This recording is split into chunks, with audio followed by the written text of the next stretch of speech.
আলোচিত আলোকচিত্রী শহীদুল আলম ঢাকার মাটিতে পা রাখার সঙ্গে সঙ্গে ফ্রি ফ্রি প্যালেস্টাইন স্লোগানে মুখর হয়ে ওঠে হযরত শাহজালাল আন্তর্জাতিক বিমানবন্দরের ভিআইপি টার্মিনাল। সৃষ্টি হয় আবেগঘন মুহূর্তের। গাজায় ইসরায়েলের আরোপ করা অবরোধ ভাঙতে সমুদ্রপথে যাত্রা করা গ্লোবাল সমুদ ফ্লোটিলায় অংশ নেন একমাত্র বাংলাদেশি শহীদুল আলম। সেখানে তিনি ইসরায়েলি বাহিনীর হাতে আটক হন। বেশ কিছুদিন কারাগারে আটক থাকার পর বাংলাদেশ সরকারের প্রচেষ্টায় শনিবার সকালে নিরাপদে দেশে ফেরেন তিনি। গণমাধ্যমের মুখোমুখি হয়ে শহীদুল আলম বলেন, যতক্ষণ পর্যন্ত ফিলিস্তিন পুরোপুরি মুক্ত না হবে ততক্ষণ পর্যন্ত সংগ্রাম চালিয়ে যেতে হবে। অনেক মানুষকে ধন্যবাদ জানাবো। প্রথমে বাংলাদেশি যারা সারা পৃথিবীর থেকে সাড়া দিয়েছে। গাজার মানুষরা এখনও আক্রান্ত, তাদের উপর এখনও নির্যাতন চলছে এবং সেটা যতক্ষণ না হয় আমাদের কাজ কিন্তু শেষ হয়নি। আমাদের আসল সংগ্রাম বাকি আছে। যতক্ষণ ফিলিস্তিন মুক্ত না হবে ততক্ষণ আমাদের সংগ্রাম চলতে হবে।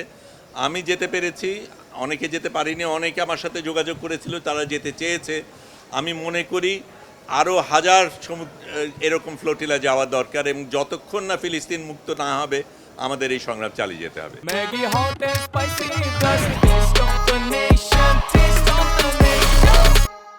দেশের মাটিতে পা রাখার আগ পর্যন্ত বেশ উৎকণ্ঠায় ছিলেন শহীদুল আলমের স্বজন, ভক্ত ও অনুরাগীরা। তবে তিনি সুস্থভাবে ফিরে আসায় বেশ উচ্ছ্বসিত তারা। মিশ্র অভিজ্ঞতা, একদিক থেকে ভালো লাগার এবং আরেক দিক থেকে আসলে একটা ভয়ের বিষয়ও ছিল যে আসলে কি হবে, শেষ পর্যন্ত ওনাকে আমরা কতদিন পরে পাবো, এটা একটা খুব টেনশনের বিষয় ছিল। ফাইনালি আসলে অত দূর যেতে হয়নি আমাদের, এটার জন্য thanks to god. Literally traumatise হয়ে গেছিলাম আমি, যে কি অবস্থা, সারাদিন টিভির মধ্যে ছিলাম, কি বলবো।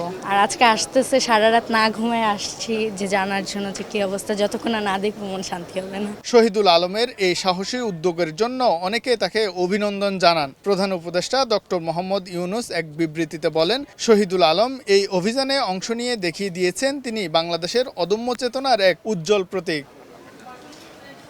শাহিন আলম, সময় সংবাদ, ঢাকা।